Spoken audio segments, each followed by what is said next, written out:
preciso parecer que esperam o que querem. Eu simplesmente vivo e sou. Eu não explico, eu quero e vou. O que esperam, o que querem, o que pensam de mim. Eu sou mulher e não preciso de você. Não queira me contar uma nova história. Eu sei o que fizeram e o que se faz. Eu não sou parte de ninguém, sou muito mais.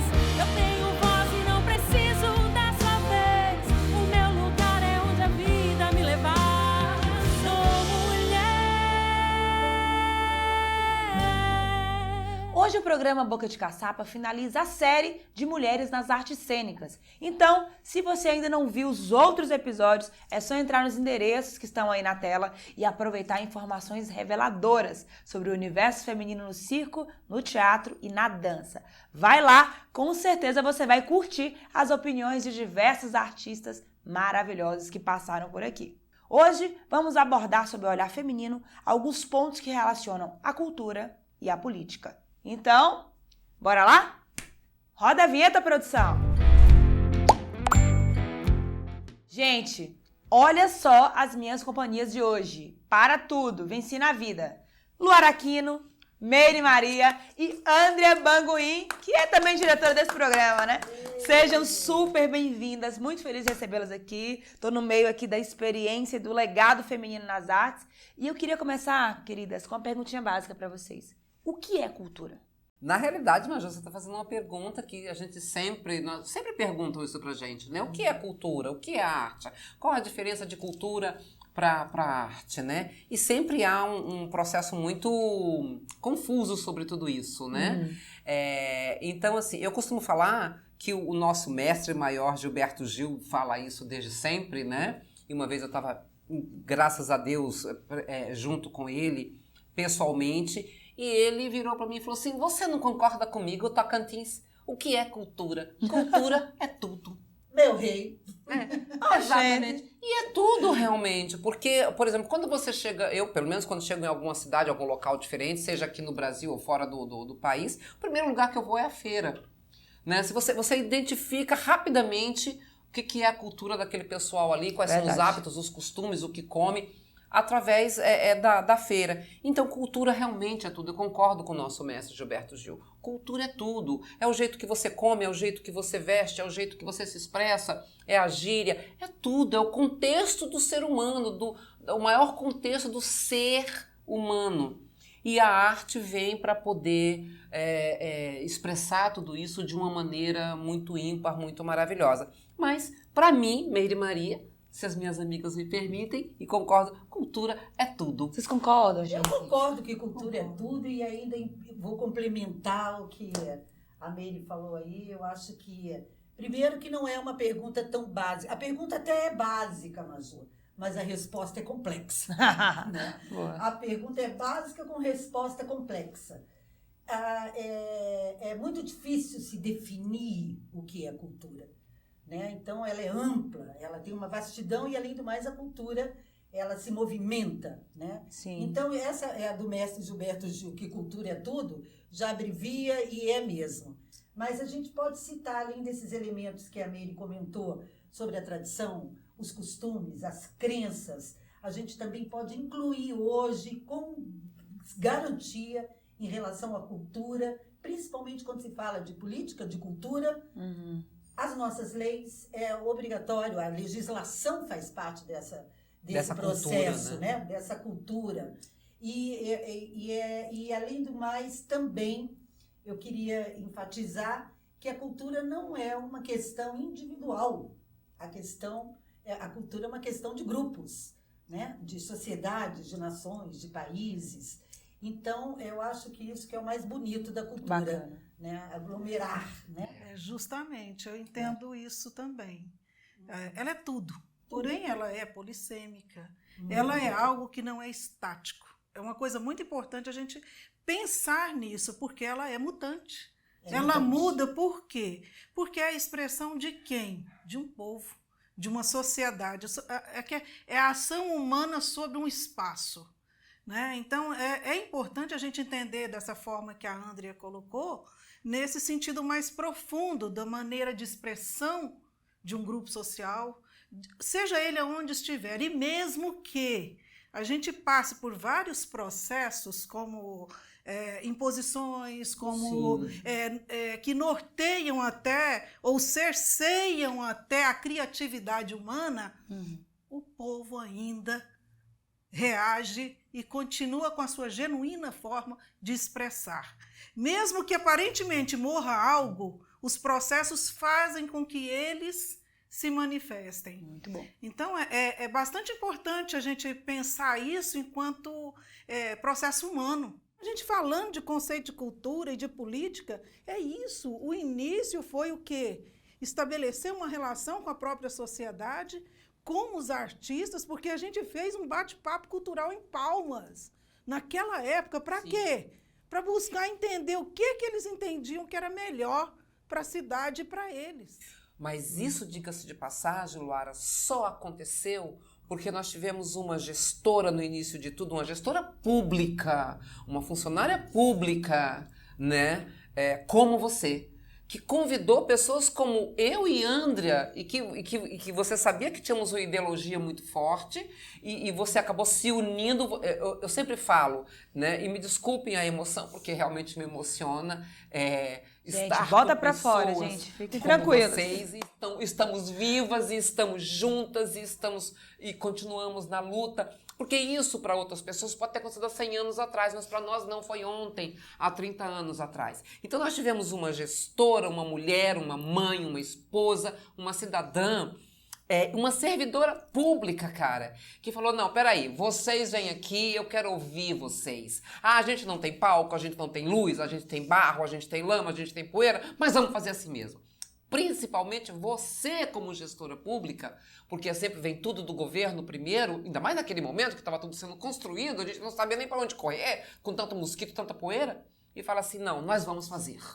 E aí você nos empoderou de poder acreditar nisso e levamos até a comunidade que estava assim, numa situação, né, dificílima. E ali era o entretenimento, e ali era o sonho. E eu falo que Palmas, ela nasceu sob a égide da arte. A Palmas nasceu sob a égide da dança, do teatro, da poesia, dos saraus, dos bate-papos, do teatro de boneco. Você implantou teatro de boneco numa época que ninguém falava nisso aqui. Gente, um minutinho.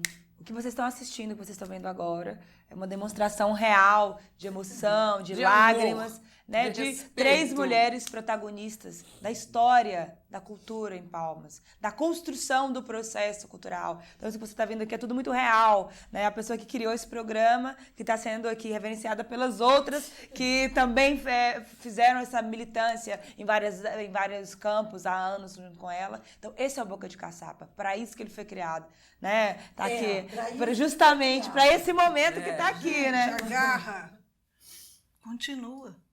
A guerreira continua. Estamos vivos. E isso hoje é importante porque não é que é só relembrar um passado ou registrar aquilo que aconteceu lá, mas é coragem para continuar fazendo. Claro. E outra coisa, esses registros, eles vão, sinceramente, mostrar o que aconteceu num tempo curto. Como que a gente entra dentro de uma obra arquitetônica e fala assim, nós temos que entrar para que ela termine. Sim. E assim ele foi administrado. A gente fazia figurino, cenário e publicidade e propaganda, tudo no mesmo lugar. Todos trabalhavam assim. Vocês estão falando do espaço cultural? No espaço cultural. Nós virávamos noite Da criação trabalhando, do espaço. Exatamente, o pessoal costurando. trabalhando de um jeito que era assim. E tem mais. Não tinha ninguém que não estava lá de novo no outro dia cedo, Exatamente. continuando o trabalho, porque estava todo mundo com vontade. Porque nós queríamos fazer diferente, porque nós acreditamos em Palmas, que Palmas e o Tocantins, nós tínhamos condições de fazer um estado e uma capital diferente de tudo que nós já tínhamos visto. E o programa Boca de Caçapa veio mostrando o universo feminino. Eu, como mulher, eu percebo algumas coisas que acho que mais do que nunca estava na hora de mostrar às produtoras de cultura do nosso estado. que são muitas. Eu não poderia trazer todas aqui, né? São muitas e são mulheres brilhantes que às vezes estão ao lado de um homem brilhante, ou à frente ou atrás, não importa. O que nós queremos é mostrar que ela existe, que ela está ali. No início de Palmas, gente, nós tínhamos uma coisa que nos movia, que é o que me emociona, que eu chamo até hoje de... Um chama de amor, outro chama de tudo, mas eu acho que é a ideologia de querer fazer parte da transformação que a arte permite. Porque a arte, a cultura, permite a gente transformar e se transformar. Então, a partir do momento que ela entra em você e você se transforma, todo artista quer passar isso para frente. A capital do estado começou com arte e cultura, desde o início. E aí, quando eu contei para a pessoa que nos primeiros 6 anos da capital, do estado, nós já tínhamos um teatro. Nós já tínhamos um teatro sendo construído, né? Um espaço cultural gigantesco sendo construído.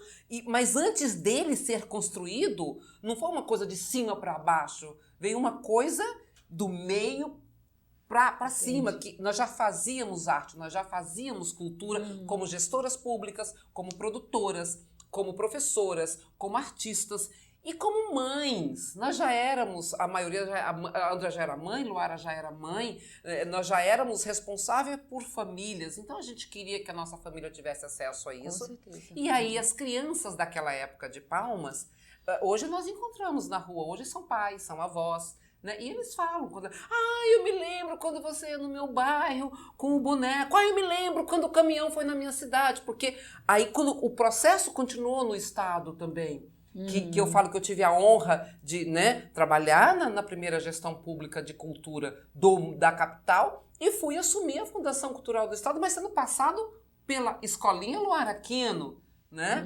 Tendo um José Gomes Sobrinho me puxando a orelha do lado, tendo uma Andra comigo, parceira, vamos lá, nós vamos conseguir, para a gente entrar no interior do estado. Bacana. Que a gente fez o projeto BR Arte e Cultura. Esse é o meu xodó, né? Que é o BR Arte e Cultura, porque, assim, Tocantins não tinha, eu vindo lá do sul, Tocantins não tinha teatro, não tinha dificuldades enormes de biblioteca, sendo fundada a Biblioteca de Palmas, né, a Biblioteca Municipal. E aí a gente pensou num projeto que pudesse contemplar isso. E aí surgiu o BR Arte e Cultura, que eu tenho uma honra de dizer, eu fui ao Ministério da Cultura defender esse projeto, que é do meu coração, né? Porque era só a aquisição de um caminhão, gente. E eu, além do caminhão, eu queria toda que a medicina... O caminhão mágico, né? Consegui, então eu falei, vamos. O caminhão mágico. Nós montamos um caminhão com televisão, com telão. Palco, som, luz. Um lado era biblioteca, porque a ideia era trabalhar com incentivo à leitura, e o outro lado era palco, onde a gente iria fazer um trâmite entre grupos, o intercâmbio. A circulação mesmo. Araguaína e Gurupi vai para Lizarda, e essa era a nossa ideia, porque eu tive muita honra de trabalhar com a Meire.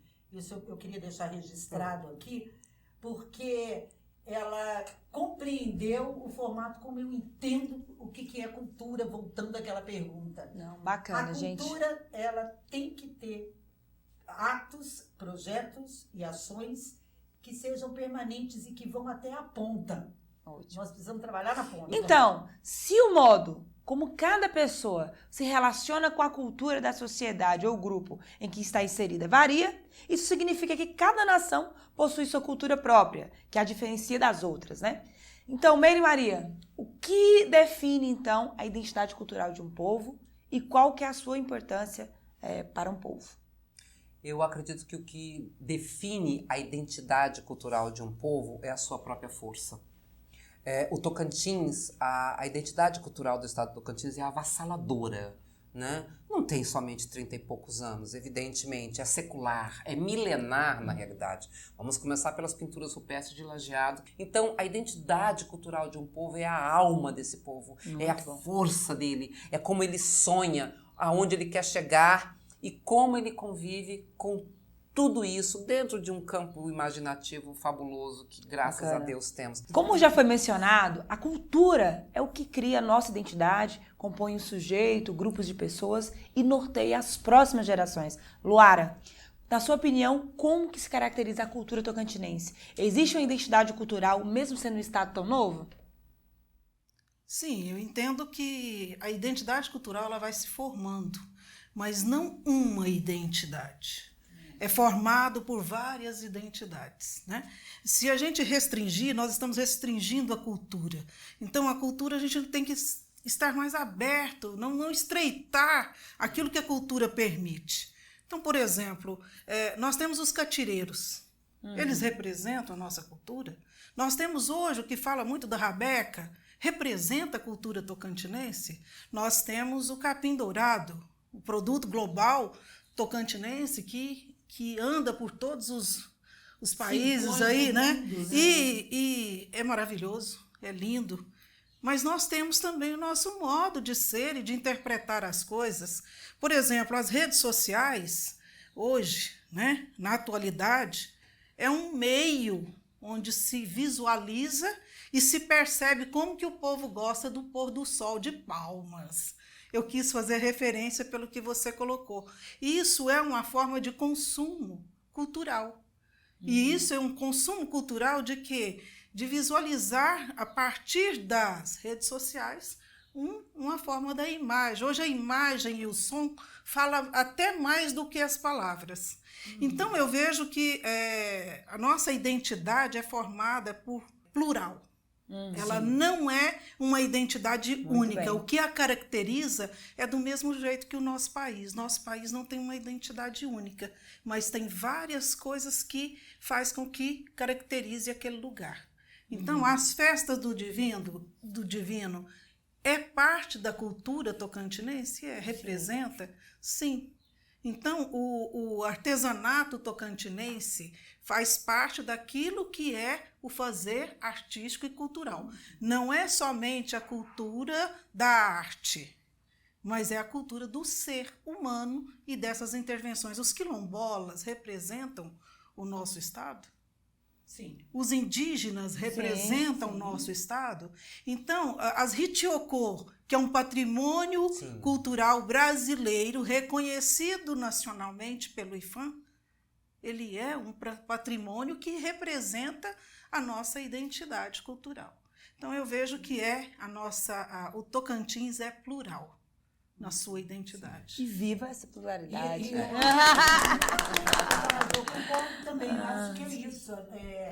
São pequenos grupos, aí a gente volta nos grupos, que criam um processo tão grande e que aquela sociedade ela se representa por essa pluralidade. Né? E por isso que eu acho que é bom ser brasileira, viu? É maravilhoso. Eu agradeço por ter nascido nesse mundão. Eu agradeço. Eu já agradeço por, sim, sermos brasileiras, mas eu assim, não tem como. Realmente, a gente acaba se emocionando, André, quando você reúne o início da sua carreira como gestora de cultura, né? Convidando a Luara e a mim. É um carinho muito grande que você tá tendo conosco, né? Um reconhecimento, é uma valorização, é um respeito, é um carinho. E assim, eu agradeço muito a oportunidade de ter vindo para o Tocantins. Eu estava com a minha carreira já se consolidando, né? Minha carreira como bailarina e coreógrafa. Eu tinha acabado de ganhar o primeiro simpósio mundial de dança em primeiro lugar, na época, né? Então as portas se abriram, Rio, São Paulo e tal, fora do país também. E aí eu vim para cá para ficar só 3 meses e foi tão avassalador que eu tô aqui até hoje. Então assim, o Tocantins, não só para mim, mas eu acho que para muita gente, né, e principalmente a nossa amada cidade de Palmas, nos transformou em seres humanos melhores, né? A partir de agora, vamos dividir esse espaço aqui com uma mulher bastante experiente em política cultural, que de atriz de teatro de revista, direto para outras viagens, se torna uma pesquisadora da arte circense. Vamos receber a acrobata mental Alice Viveiros de Castro! Alice, super bem-vinda aqui ao Boca de Caçapa. É uma honra, querida, tê-la aqui conosco, hein? Poxa, eu estou muito, muito, muito feliz de poder estar junto de vocês e também junto do Tocantins, da cultura, né, das pessoas que estão lutando e batalhando, e podendo passar para o Brasil inteiro essa nossa conversa, falar sobre esse assunto, que eu acho que é tão interessante. Bacana. Bacana. Alice, para começar aqui o nosso bate-papo direto e reto, super descontraído, primeira pergunta. Quem é Alice Viveiros de Castro? Conte tudo para nós, não esconda nada. A pergunta, quem eu sou, é uma pergunta, né, milenar. Mas, enfim, só para colocar aí nossos ouvintes e nossas ouvintas, eu comecei como atriz, sou atriz, né? E por uma série de questões, até por uma história de familiar, né? De minha família sofreu muito com a ditadura, minha mãe foi presa, meu irmão foi exilado, enfim, com 12 anos minha casa era invadida, e eu sempre tive uma atividade política, era sempre uma coisa muito forte para mim ter essa participação. Eu nunca tive atividade partidária, mas eu sempre tive atividade política. E quando eu entrei na faculdade de teatro, em 76, eu era muito criança, né, claro, mas eu fui logo para diretório, para não sei o quê, e nisso eu entrei na diretoria do sindicato como representante dos jovens artistas, dos estudantes de teatro. E essa experiência, que foi riquíssima, eu acabei seguindo ela por muito tempo. Foram 12 anos, com alguns intervalos, de atividade no Sindicato dos Artistas e Técnicos de Espetáculos de Diversões do Rio de Janeiro, que eu vivi momentos maravilhosos com pessoas como Wanda Lacerda, Labanca, Otávio Augusto, muita gente maravilhosa. E foi isso que acabou me levando para o circo, porque pelo sindicato, nós, em 85, fizemos uma campanha que foi maravilhosa, uma chapa incrível, e o nosso representante de circo, que era o Oscar Polidoro, ele faleceu logo no início do nosso mandato. E aí eu era vice-presidente nessa época e recebi uma cobrança do pessoal de circo. Pô, e aí? Como é que vai ficar? Que naquela época você não podia, a legislação trabalhista, sindical, era de uma rigidez absurda, então você não podia simplesmente colocar uma outra pessoa no lugar. Então eu tive que assumir o cargo de diretoria da área de circo, e aí montei uma comissão lá que era aberta para todo mundo que chegasse só de circo entrava. E a gente aí começou um trabalho, e foi onde eu comecei a pirar, porque eu lutava pelo teatro, lutava pelos artistas de televisão, Quando você vai ver o circo, você fala, caramba, não tem nada. Se a gente tem pouco no teatro, pouco em todas as outras áreas, no circo você não tinha nada, de nada, de nada. E aí que foi, acho que a minha atuação começou a ficar muito mais...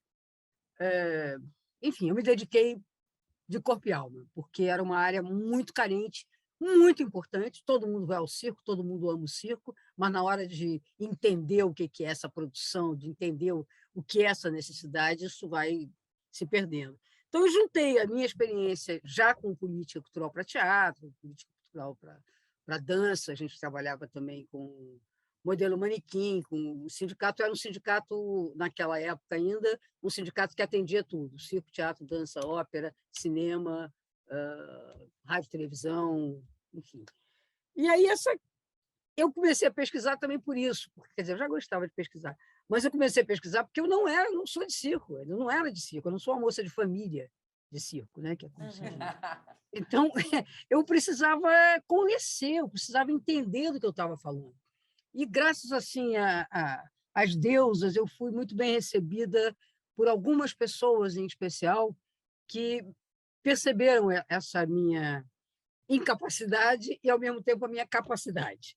Então, teve um encontro maravilhoso, foi em 86, em Recife, que eu estava lá no meio de uma mesa brigando isso, que tinha que dar mais grana, que tinha que fazer isso, espaço. Eu já sabia várias coisinhas assim. E aí o meu grande amigo querido, com quem eu briguei muito, mas ele tinha muita razão e foi o mestre, que é o Luiz Olimecha, que foi quem criou a Escola Nacional de Circo, que hoje chama-se Escola Nacional de Circo Luiz Olimecha. Alice, você foi atriz de teatro de revista numa época em que havia uma grande censura a todos os meios de comunicação do país. Como foi ser artista em plena ditadura militar? Como tudo, ser durante a ditadura militar era uma coisa muito, muito difícil, muito complicada, e é importante sempre a gente falar isso, porque as pessoas não têm ideia de que não é porque você fazia isso ou aquilo. Você fazia, você não fazia, você podia ser pego na rua de qualquer situação, enfim. Mas, primeiro, que a primeira coisa que a gente tinha que fazer para poder trabalhar em teatro, e antes eu comecei em 76 já, a gente tinha que tirar uma carteirinha da censura. Você tinha sua carteira profissional e tinha carteira da censura, onde você estava fichada, tinha todos os seus dados e qualquer coisa que acontecesse, você poderia ser achada através daquela carteirinha. Então, quando você dava a ficha técnica do espetáculo, você tinha que dar com o número da censura de cada um dos artistas.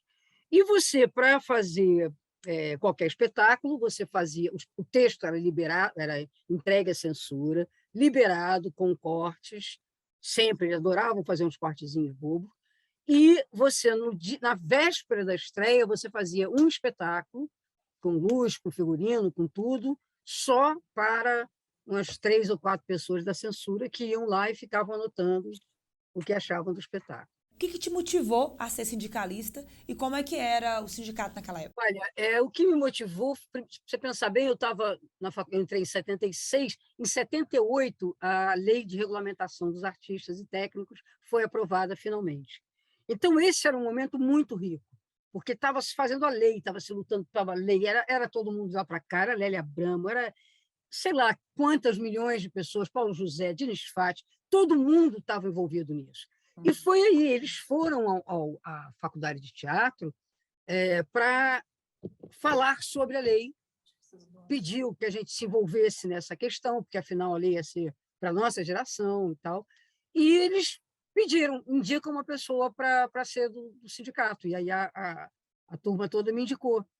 E então, eu tive essa oportunidade logo, e assim, não dava para não fazer nada, sabe? Eu acho que eu tive a sorte até de entrar nessa da política cultural e não da política partidária. Nada contra, eu acho que é possível fazer política em cada lugar, mas assim, o meu temperamento e também você está lutando dentro da tua área, dentro do que você faz, te dá uma força, uma vontade muito maior. Como é que foi a sua passagem de sindicalista para ser funcionária da Fundação Nacional de Arte, a FUNARTE? Foi nessa época que o circo entrou na sua vida ou não? Eu recebo um convite em 87 para trabalhar na Fundacem. É uma confusão danada, eu resolvo aceitar depois de muitas dúvidas, porque, graças a Deus, eu aceitei, que foi o que me deu um mínimo de estabilidade, né, depois que o bicho pegou. E eu trabalhei lá, e aí tinha que fazer todo um acordo, que nada que envolvesse o sindicato, como é que era isso, mas eu fui saindo, fui deixando o sindicato como um espaço, a gente já tinha conseguido formar um grupo bom de circenses para assumirem a área de circo, que era nosso objetivo. Depois de tudo isso que você falou, que você contou aí pra gente, eu queria saber se você acha que as suas experiências, elas tiveram um componente ideológico. Como é que você vê hoje a questão ideológica no Brasil? Tudo que a gente faz acaba tendo esse viés ideológico, porque você, ao tomar uma opção aqui ou ali, você vai estar tentando, ao menos, fazer o que você acha que é o melhor para seguir esse tipo de coisa. Então, ver o circo como está hoje, para mim, é de uma emoção enorme, porque hoje você tem gente fazendo circo em tudo que é canto, dizendo de circo, representantes no circo, em todos os conselhos, nos municípios, você chega e fala e cobra, e falta muito, claro, muito, mas antes não tinha nada. Nada. O contexto nacional e os grupos que se encontram no poder ou na oposição em determinado momento podem motivar uma cultura mais democrática ou mais autoritária, por exemplo, né? Depois de toda a sua história e contextualizando aí para os dias atuais, como você vê e analisa a política cultural do nosso país, Alice? Eu acho que a gente teve não sei se a palavra retrocesso é pouco, né? A gente foi atacada aí por um tsunami, por um terremoto, por sei lá o quê, que balançou estruturas muito, muito sólidas. Porque o que a gente está falando, quando a gente vai falar, por exemplo, chegar aqui no Conselho Nacional de Política Cultural, do qual eu fiz parte, você vai ver que isso não surgiu da noite para o dia. Quer dizer, depois do início da democracia, né, José Sarney cria o Ministério da Cultura. O Collor faz uma trambelelê lá, todo, muda todas as coisas, mas depois isso tudo retorna com o Itamar Franco. Então, a estrutura do Estado é que está sendo destruída. Isso é que é grave, mais grave. E eu acho que a cultura ela tem, quer dizer, essa incompreensão, essa confusão entre o artista e a cultura. Isso é de uma ignorância brutal, quer dizer, o entendimento de cultura apenas como produção artística. A cultura é algo muito maior. E a produção artística é parte dela, uma expressão da cultura, né? O artista expressa, se alimenta disso. Então, acho que assim, o interessante, e acho que a gente tem que estar muito ligado, é que mesmo num governo destruidor, massacrador desse, você tem lugares onde você tem ainda pessoas muito legais naquele município, naquele estado, naquela região, que estão em papéis do governo, que são funcionários. Pode ser um funcionário público que não ganhe nada de comissão, que não tenha nada, mas ele é um funcionário. Se você está perto daquele funcionário, se ele conseguir, ele vai conseguir alguma brecha para apoiar. Sim. Ele vai conseguir algum caminho. Acho que a questão da Lei Aldir Blanc, ela foi fundamental, porque naquele momento tão terrível, abriu-se uma porta, que foi o Congresso que abriu, eu preciso lembrar sempre disso, né? Jandira Fegali, Benedita, o pessoal que sempre esteve junto da cultura, são pessoas muito abertas à cultura. Você aí tinha o quê? Você, de repente, tem uma estrutura, e eu não sei muito bem como funciona em Tocantins, mas você tem uma estrutura, né, de conselho, secretaria, de não sei o quê. Mesmo que alguém coloque como secretário uma pessoa que...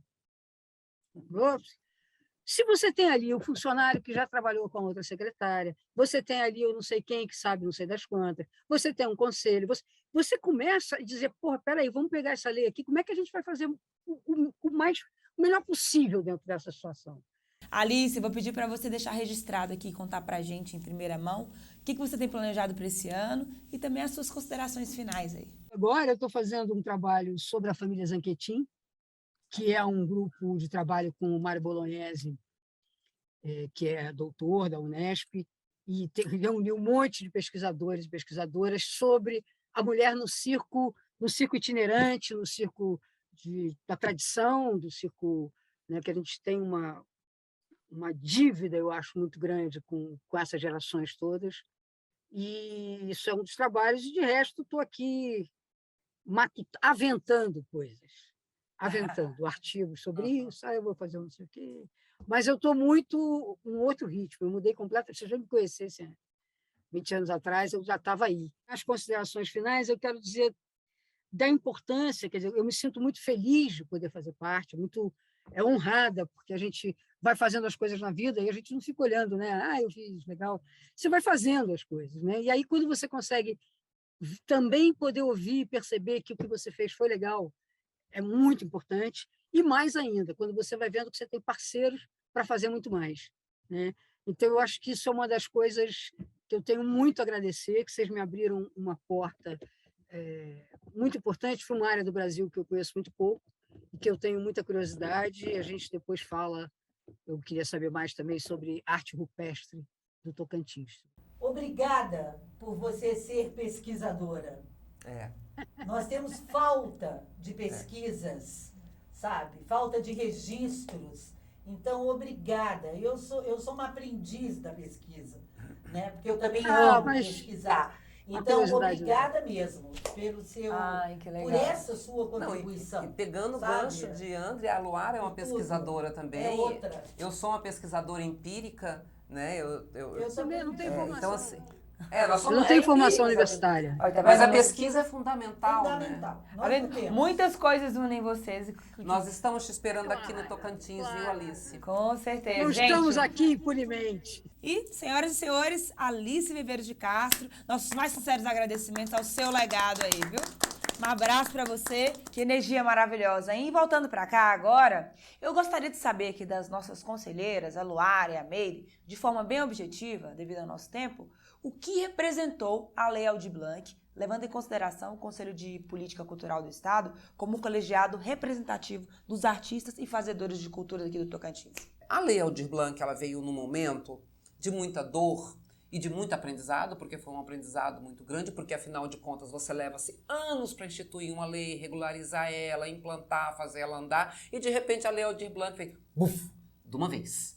E temos que regulamentar, porque coube aos estados a regulamentação dessa lei, a cada situação que era necessário, e coube a nós, Conselho de Cultura, pela primeira vez no estado do Tocantins, ter uma atuação muito profunda e muito decisiva na regulamentação da Lei Aldir Blanc no Tocantins. Sim. A nível nacional, a Lei Aldir Blanc foi um ganho fantástico, maravilhoso, porque talvez, pela primeira vez, o Congresso Nacional tenha reconhecido os artistas como entes extremamente importantes para a sociedade brasileira e para a sociedade do seu país. A Lei Aldir Blanc nos proporcionou o trabalho, a continuidade do nosso trabalho, apesar de ser um edital onde dita as regras. E aí, com a gestão pública no início, nós tivemos embates muito sérios, onde a classe artística teve que se unir ao corpo do conselho, às setoriais,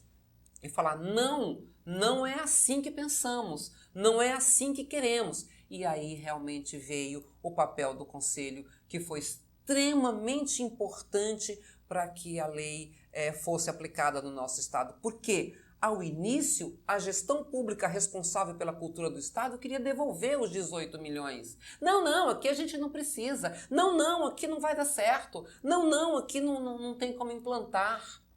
E aí coube ao conselho falar, não, calma, temos sim. Né? E o conselho foi conciliador, ele foi ponte de diálogo entre a classe artística, né? Ele foi mediador, ele foi guerreiro. Nós fomos para o Ministério Público junto com a classe artística, nós conversamos, nós dialogamos e com certeza eu falo que se não fosse o papel do conselho, das pessoas que compõem o Conselho de Políticas Culturais do Estado do Tocantins, não teríamos a implantação da Lei Aldir Blanc e a execução dela aqui no Estado do Tocantins. Nós estudamos a lei desde o princípio da votação dela, né, no Senado. E a gente entendeu que houve um grupo de pessoas preocupados, sim, com a situação brasileira, da situação dos artistas, dos trabalhadores da arte e da cultura, que realmente era gravíssimo. Os lugares estavam fechados, as pessoas não tinham como manifestar, então eles estavam em casa, literalmente. Então começou-se a trabalhar para que essa legislação viesse a dar um subsídio para resolver as primeiras situações, que era inclusive pagar conta de água e de energia, e o outro subsídio era para o fomento, justamente para atividades. Porém, ele teria que ter uma atividade muito mais em nível virtual, né? Que viesse atender e, ao mesmo tempo, atingir aquilo que era o objetivo de fomentar também a arte e a cultura. Então, eu vejo assim que aquilo que não aconteceu com o sistema de cultura do país aconteceu com a Lei Aldir Blanc. Passar valores de fundo a fundo por uma necessidade nacional e por uma pandemia que estava acontecendo. Então, tem um benefício nisso aí. Realmente o Conselho teve um papel articulador. Eu acredito que o movimento cultural também se sentiu compromissado em estar presente nas ações junto à gestão, que eu acho que isso modifica um processo que não existiu anteriormente. Nós tivemos aí um período de 2013 até 2018, 19 e 20. A gente teve um período complexo no sentido de aproximação. Então, isso aconteceu, né? E o diálogo realmente ele começou a fluir, e eu vejo assim, o Estado acabou aplicando os valores totais, que isso também, nem todos os estados fizeram como a gente. Somos recorde no estado do Tocantins. Então, assim, aplicar todos os valores que vieram da Aldir Blanc foi importante. Então, as discussões também que vieram em relação aos suplentes, tudo isso foi algo de aprendizado tanto para a gestão, os dois, tanto a de gestão quanto também a classe artística e o movimento. Então, eu queria aproveitar essa colocação, Maju, e também colocar a minha visão como artista, né? representante da organização civil, falando por mim, claro, o que eu refleti sobre a chegada da Lei Aldir Blanc. Eu acho que teve pontos positivos e teve pontos negativos, mas na balança, o que ficou para mim como reflexão foi um grande aprendizado. Grande aprendizado. E muitas coisas com a Lei Aldir Blanc mexeu muito comigo por ver a nossa vulnerabilidade. A nossa vulnerabilidade, a nossa impotência como gestão, na área da gestão, né? Infelizmente, a gente foi pego por um processo pandêmico, de repente você entra numa pandemia e não pode ir para lugar nenhum, ninguém pode fazer absolutamente nada, e eu fico arrepiada só em falar do que eu mesma vivi, e de repente você fala, e agora? O que vai acontecer? Então começou a surgir o processo da Lei Aldir Blanc sendo discutida no nosso Congresso Nacional, que é uma das partes mais positivas e que para mim é um grande aprendizado. É uma conquista, sabe? A Lei Aldir Blanc foi uma conquista de poucos políticos. Gostaria de citar aqui a Benedita Silva e a minha, que eu sou fã dela, a Jandira Fegali, na luta de gabinete em gabinete, bancada a bancada, para poder convencer os nossos gente, detalhe, nossos representantes, convencê-los de que nós temos o direito de obter aquele recurso que é nosso. O Fundo Nacional de Cultura é um recurso para fomento da produção cultural, do seu patrimônio. E quem é o patrimônio maior da cultura de um país? O seu produtor. O capital humano. O seu produtor. Então, o que eu vi? Isso para mim foi o que mais ficou. Eu falei, gente, é o coletivo se unindo para poder lutar pelo seu direito. Do mesmo modo que a cultura se modifica através da sociedade, a sociedade também modifica a cultura. É um vai e vem, entendeu? Por isso que ela é ampla. E aí nós estamos num momento de cultura da tecnologia, da informatização, e nós não temos esse amparo para os nossos, pro nosso, como é que eu digo, pro nosso consumidor, primeiro, para o nosso consumidor, e para o nosso produtor. O agente cultural final. Para o nosso produtor e para o nosso consumidor, porque nem todo mundo tem no seu habitat uma internet, uma coisa assim. Então, eu queria complementar isso falando do lado do artista e dizer que a Lei Aldir Blanc, graças a Deus, também, o lado positivo, pôde fazer com que nós tivéssemos tantos trabalhos maravilhosos, porque a produção do Tocantins está grande, de produtos bons. Foram 485 projetos aprovados pelo Estado do Tocantins. Aprovados. Isso aí é histórico. E aí eu vou dizer, você que é da mídia, eu também vou dizer agora, outro processo da cultura, outro elemento importante para a cultura, a mídia. Cadê a divulgação desses produtos? Boa pergunta. Muito bem. Esses são os processos importantes. Esse é um dos processos. Esses são os processos importantes que se trabalhem políticas públicas para que isso aconteça. Exatamente. Então, pessoal, agora, para finalizar,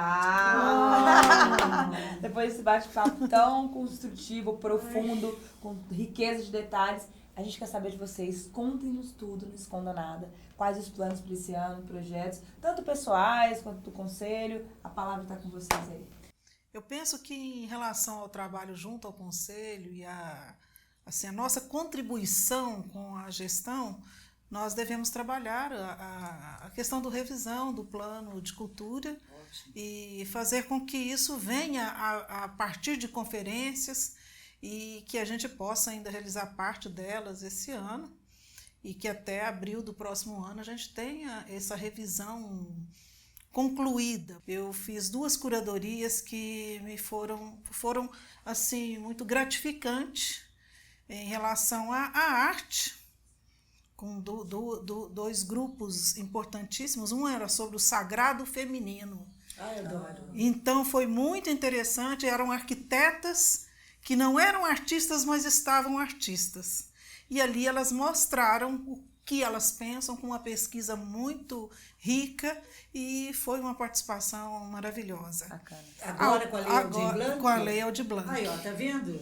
A outra foi com Eu tô falando. a Lamira, e que foi uma experiência também nova. Não era somente artes visuais, então era música, era dança, era teatro, e o que eu escrevi, até gostaria que vocês lessem depois, porque Claro. a Lamira vai colocar isso no site, e para vocês verem o impacto que foi ver uma produção nacional sendo aqui feita por um grupo importante, né, no Tocantins, que o Lamira Sim, é um sim, grupo referência. importante Referência do Tocantins. no Tocantins. A Carol esteve aqui com a gente, né, Maju? Sim, sim. Então eu vejo assim, foi uma grande experiência. E tive uma outra experiência que eu julgo também importante, que é a produção artística minha, né?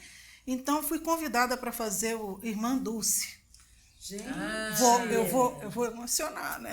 claro. Tem jeito. Ai, que lindo. E no Santuário Mãe Rainha, Nossa, maravilhoso. ia 3 metros por 4, 2,5 por 4.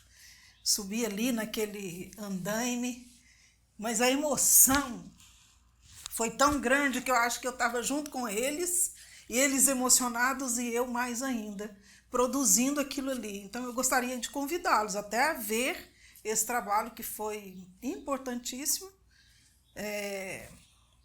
Foi assim, algo muito grande nesse momento de pandemia, né? Então acho que a produção pessoal, ela é importante para a gente, Com certeza. como artista, como produtor também, mas como a gente, como pessoa, como mãe, como vó, vó de 3, né? Então, assim, eu acho que isso, eu acho que completa um ciclo naquilo que a gente está fazendo no dia a dia. É ser gente. Como futuro, eu espero que eu, estando, né, nesse cargo de presidente de conselho, nós possamos passar para frente um conselho mais estruturado, um conselho mais respeitado, um conselho mais ouvido e um conselho muito mais próximo da classe artística, cultural e dos cidadãos, para que ele possa continuar com esse processo. E de processos pessoais, eu acabei de estrear o espetáculo pelo Promic de 2019. Conseguimos, por conta da pandemia, conseguimos cumprir em 2020, mas está aí, está fresquinho, o espetáculo Homem de uma Alma Só, que é uma homenagem póstuma ao escritor e poeta José Gomes Sobrinho, que foi um grande parceiro meu com a Companhia Contágios. A Companhia Contágios comemora 30 anos de companhia, de dança, onde também tive a honra de ter André Brangoim como bailarina da Companhia Contágios, a Luara, que sempre colaborou com a companhia também. E nós lançamos o espetáculo Vídeo Arte Homem de uma Alma Só, com atores e com bailarinos, sendo que os atores bailarinos nunca tinham dançado na vida, adultos, leigos, e que eu me propus esse desafio. Inclusive quero agradecer ao professor Cícero Belém, que o trabalho foi feito com os alunos dele. Está aí no Curta Palmas, se puderem abrir e assistir. Legal. Né? Homem de uma Alma Só foi uma produção muito instigante nesse novo normal. Uma mulher de palco, 35 anos de palco, aí de repente tem que fazer em vídeo. E detalhe, com pessoas que nunca tinham dançado na vida. Foi maravilhoso, com participação especial dos bailarinos Emerson Magalhães e do Denis Rodrigues. Foi um projeto muito interessante. E agora, além desse minha grande preocupação com o ativismo cultural e com a nossa gestão pública dentro do Conselho, a artista Meire Maria está querendo fazer agora o próximo projeto, que eu já convidei a André Brangoim para nós fazermos, é um musical sobre a realidade da mulher, né, do mundo feminino, mas de uma maneira lúdica, a gente colocar isso de uma maneira lúdica, de uma maneira divertida, mulheres maduras. Mulheres maduras. Mulheres claro. maduras, aonde cantam, dançam, sapateiam, declamam, escrevem. Meus planos para o ano 2022 é concluir os projetos no qual eu me comprometi pela Lei Aldir Blanc, né? E um deles é o Boca de Caçapa, por isso que eu fiz... esse é o último da edição. Eu tenho muita vontade de continuar o programa, já comentei aqui com os parceiros da Gazeta, que é um parceiro nosso da Tucum, né, Produções, que é através da Carla Oliveira, Sim. e dar continuidade a esse programa porque eu percebi a necessidade que nós temos de nos encontrarmos para a gente sair dessa bolha que a gente vive e aí começar a abrir essa discussão sobre cultura com um olhar feminino, por enquanto. Quem sabe Sim. o Boca de Caçapa em breve, né, pode vir o olhar masculino. Não Pode sei. ser misto? Ainda não. Primeiro são as mulheres, depois os homens e depois os dois. Hoje, no século XXI, mulheres de todas as cores, etnias, credos e profissões ainda buscam seu espaço em uma sociedade caracterizada pelo velho patriarcado. E é assim que nasce o programa Boca de Caçapa, um espaço de diálogo com um olhar especial no universo feminino e em seu legado. Para finalizar o nosso programa, quero, em nome de toda a equipe do Boca de Caçapa, eternizar a alegria e a satisfação de ter compartilhado com as mulheres das artes cênicas que aqui estiveram e quero deixar claro que com seus conhecimentos, talento e determinação ficarão para sempre gravadas em nossos corações. Coisa de mulher, entendeu? E queremos agradecer a audiência, agradecer você que acompanhou todos os episódios. Curtam, compartilhem, valorizem o conteúdo produzido de mulheres, por mulheres, para mulheres e sobre mulheres. Como a André falou, uma grata satisfação me desafiar aqui como apresentadora, agradecer a todos que me deram essa oportunidade, dizer que cada vez mais mulheres da cultura que produzem, que fazem, sejam valorizadas, sejam reconhecidas, jamais sejam silenciadas por nenhum tipo de atitude e que a cultura seja vista não só como algo para você ir lá assistir e bater palmas, mas como a maior riqueza e manifestação de um povo. Muito obrigada, meu abraço a todos vocês. Mais uma vez, satisfação estar aqui. E é isso. E com certeza esperem que deve vir por aí, viu? Mais Boca de Caçapa. Mais Boca de Caçapa. Um abraço. Até a próxima. Beijo. Prazer.